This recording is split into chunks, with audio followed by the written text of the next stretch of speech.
Asante Stephen. Samahani, lakini mimi sijui Kiswahili, so I will speak in English. But thank you to our guest of honor, Dr. Morato, Mr. Samboa, Dr. Kisaka, Dr. Minja, ladies and gentlemen. Habari za asubuhi. I understood a little bit about the challenges of operating in the digital economy. I would like to keep my remarks more focused on what can the development partners and what can the dLab community do and what should we keep in mind. I have some slides but no clicker, but we don't need them. If we could advance from the SDGs, please. So my first remark is really about that the challenges can be the opportunities. It's a cliche, but when it comes to unboxing data, I think it's very important to think about where are the big data gaps or the data divides, and from a development partner point of view, where is the support going? I'm very proud of the Digital Tanzania project the World Bank is supporting the government to achieve, and I think this will create a good platform, good skills, good infrastructure. But we also want to think about the demand side for data, the applications that will really accelerate the economy. So one of them we'll see is the urbanization process, the demand from cities for a digital life. Africa will be more urban than rural by 2035, and Tanzania is part of this trend of very, very rapid growth. Here we go. And it's a challenge usually of old data, inconsistent data, complex data to access. So it's not only do we have the data, but when we talk about unboxing the data, do we have the skills to analyze it? If we analyze it, do we have the people to derive insights? And if the people who have insights, do they have the power to make decisions? You can have all the data you want, but if no one is analyzing, or we don't have the skills, we don't have insight, we don't have decision support, we don't have change in our lives. So there's this nice framework about smart city that says technology and data, only when combined with organizational change would it lead to more sustainable, equitable, efficient, and economic outcomes. So the change is as important as the technology and data. So we have to think about what is the business model change, the organizational reform, the thinking or the process that is being changed. Next slide, please. So in informal communities, we sometimes call them unplanned communities because they're not really informal. There is formality, there is representation. We have government officials, we have muta leaders, we have street leaders, we have wajumbe, we have civic duties and committees. There are village level disaster management committees. There are street leaders checking that you are doing the cleanups on Saturdays. But it's unplanned and it's informal in the sense we don't have budget, we don't have records, we don't have data. We know who is living there, but it's not official what the street name is, or the Mipango Minji is not recorded. So data can accelerate and really help close the gap in this unplanned part of life.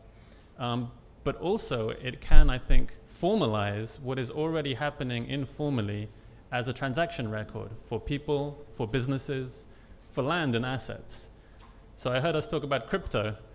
I'm not going to talk about Bitcoin and currencies, but the blockchain has a lot of potential that we still don't understand for tokens. Think of food stamps in a digital way in a phone. Can the Wajumbe issue you a token if you're a citizen who is doing the street cleanup or sitting in a disaster committee? And can you change that token for local government recognition or service, like a reference letter, and so on?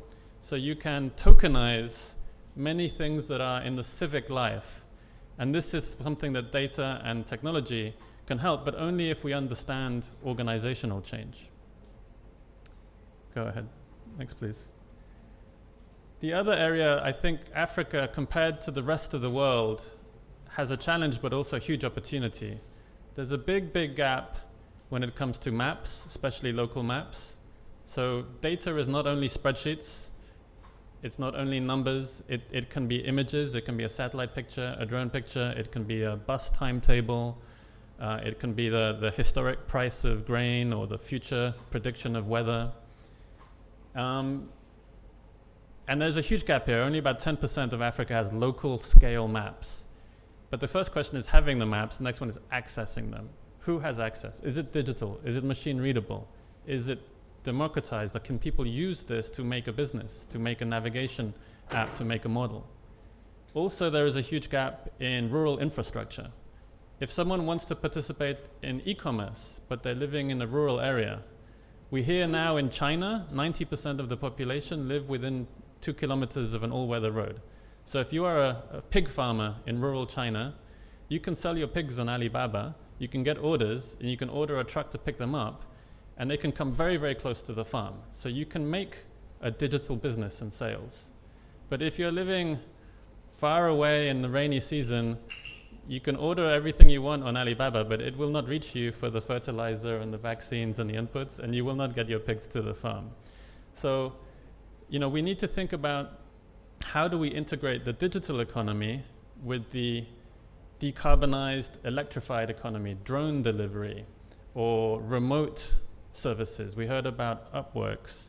I think people in rural areas, they don't need a road to participate on Upworks if they have a cell connection, a digital high bandwidth connection. So Digital Tanzania is also supporting connectivity for these areas, but we have to think about businesses and jobs in these areas.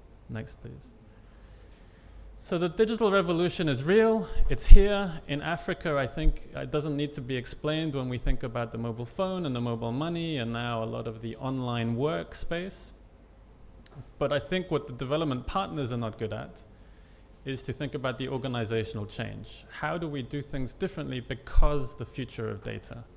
How does the future of data help us change the future outcomes? Next, please. So I give some nice examples. I think the strategy for us needs to be to go digital, of course, but also to go local and to go open, to make sure that as much of the digital generation of services, the creation of data, the analysis of data, the decision-making around data, starts in a bottom-up way, that is participatory, that is inclusive. So we have so much knowledge, I said, in these informal areas where people know what the street is called, they know how many times the house was flooded, they know what the price of oranges is in the market, but you cannot Google this and find it on the internet. So we can put this local knowledge into actionable content, whether it's OpenStreetMap or a government register or a business application or so forth.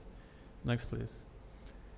And we also see that with new digital technologies like the cameras and the image classifiers, drone data is making it much easier to get very fast, very cheap, very high resolution information about where are crops, people, houses, floods, events, forests, in this case from Zanzibar. And we had this big project with the government of Zanzibar, and the World Bank was supporting with Commission for Science and Technology, National Bureau of Statistics, 2018, to do the mapping of Zanzibar with drones. And the great thing is the government got a base map with all of the building footprints of Zanzibar, 500,000 building footprints, digitized by students from State University of Zanzibar. The buildings were given reference numbers to go into the building reference database, to then go for property valuation, to then support tax revenue. But the data could be useful for so many things. Many of the students that were able to participate got a drone pilot's license. Some of them started drone businesses. Some of them started learning computer vision to classify imagery. So it's not about just taking the photographs, analyzing the business buildings, using the building data to then train an algorithm to automatically classify buildings that is trained with Zanzibari data. There's a whole spectrum of digital jobs that have been done here where Zanzibar was a world leader. But I'm sad to say it's not been repeated since. And if you go to Zanzibar today, some people know this project and are very proud of it, but a lot of people don't know the project. Not enough people know it. And part of the reason, my view, is because we are not marketing the opportunity of this data. The data is fantastic for housing, for property, taxation, revenue for the government. But it could also be amazing for coastal zone management, for tourism development, for land administration, for climate change modeling, for partnerships with foreign universities to bring their algorithms to State University of Zanzibar and play with the data. So we have a data set, we have a computer lab, we have these cohorts of students, but many have graduated. So my lesson is that this is an ecosystem that takes management. It takes championing. It takes almost like a talent agent to say this data deserves more applications, more attention, more continuity. Because it's like a baby. You have to feed it, you have to educate it, you have to worry about it. It takes time to grow up. So I think there's lots of opportunities, but I think there's also a need for people like the dLab to work with universities like Dar es Salaam, College of ICT, other partners in Tanzania, but also internationally. You can bring investment to the data. This is valuable for people. This can bring skills. This can bring recognition. Development partners, I think, will fund this if they understand what you want from it, because many of them don't really understand where do we go next with this. So it's a challenge of the vision and the narrative, and that vision should come from this community, from marketing and data champions, if you like. Next, please. We heard about Upworks, we heard about digital economy. Certainly, micro-tasking and digital jobs is going to be part of Tanzania's future 2061. How we get there, how quickly, I am not sure, but it's definitely part of the future. There are so many young people with digital skills that will need to find a way to mix the formal and the informal. Part-time work online, part-time work in an office in Tanzania. The microtasking is an opportunity to really create an indigenous data creation, labeling, validation industry that can work with global platforms. It is full of challenges like, how do you register the VAT? Who pays the tax? Who gets paid in what currency, or even what kind of currency? Are you getting paid in Bitcoin or not, in the bank account in Tanzania or not? So it is a new Wild West domain, but I think it is an area that we need to figure out, and we need to make it work for this economy and for the future generations who will depend on this kind of online work. Next, please. So this is an example of something that was done where we had a global data set from the German Aerospace Agency, funded by World Bank and Germany, monitoring the change of buildings all across Africa, not just Tanzania, but all buildings in Africa every 3 months. So there was an artificial intelligence algorithm using satellite data to predict all the new buildings. This is a really useful service for businesses, for insurance companies, for governments, for planners, for real estate. But the problem is that in many African countries, it's not accurate enough, because the buildings here, they look different to the buildings in Germany, right?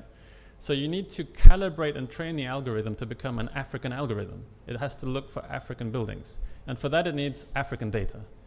So one of the things they did is to commission 1.3 million data collection points to validate the height of the buildings, or where there is a building in the image, and you use humans to do this. Normally, Google does this by farming the data to Indians or to Filipinos. It's a global marketplace, right? So we were able to tell DLR, we're not going to do it with Google. We will target the data to the communities that are living in the cities that we're tracking the buildings. And with microtasking tools, you can do that. You can say, okay, the training data will come from Tanzania to train the algorithm for Tanzania. So this is like a feedback loop, where at the moment, using just a mobile phone, it was also in Nairobi. So in Zanzibar, Dar es Salaam and Nairobi, using their phone or their laptop, they can tag how many floors in the building to get the height, or if there is a building in the satellite picture or not. And this is helping to improve the quality and accuracy of the algorithm. And it's also building awareness in these young people. Here is a global data set that changes every 3 months. What can I use it for? Can I make a business? Can I make a report? Can I take it to my boss? So it's also building awareness. Next, please. I mentioned a little bit the idea of how can the blockchains help. I'm very excited about the possibility to formalize civic activities that are happening but are not digital. Tokens for civic duties, tokens for civic engagement. You're going to a local committee, you're coming to the cleaning events, you need some service from your street leader. There's no cash in the economy. A token can be like a digital voucher. Next, please. So these are just some thoughts. For me, the theme is really to think about the organizational change, to think about how to market the opportunity of data as a goldmine. When we unbox the data, it needs like a manager. It needs someone that is thinking long-term how to extract value. And I think in Tanzania, the drone imagery of Zanzibar was a very valuable data set when it came out. No one had seen anything like it. We ran an AI competition organized for free. We had partners come to want to work with it. We had new algorithms developed. But then slowly it petered out. There is, I believe, Google Street View imagery will be taken of all the streets in Tanzania. There are cars mapping the country. The government will have a full copy of all the Street View imagery. This is the kind of data set that could be so powerful for addressing, for e-commerce and deliveries, for real estate development, for cultural heritage, tracking historic buildings, historic landmarks. Feature extraction from the images is part of the sort of future of skills. Automatic recognition, is this building a business or a residence or an industrial, for example. This can support so many government applications in terms of the census, the addressing, property revenue and taxation, but only so many also commercial applications in terms of the business mapping, in terms of the deliveries. So I think it's important for the decision makers. They will not know all of the future possibilities, but they should hear from people who are championing what that could be. They're almost like lobbyists for the opportunity of the data. And I think that is something development partners need to listen to, but I hope that this community of data scientists, young people, visionaries, the dLab and academia can be that voice to argue the case for how do we extract the value from that data, how do we build the process skills for analysis, insight and decision making. Asanteni sana.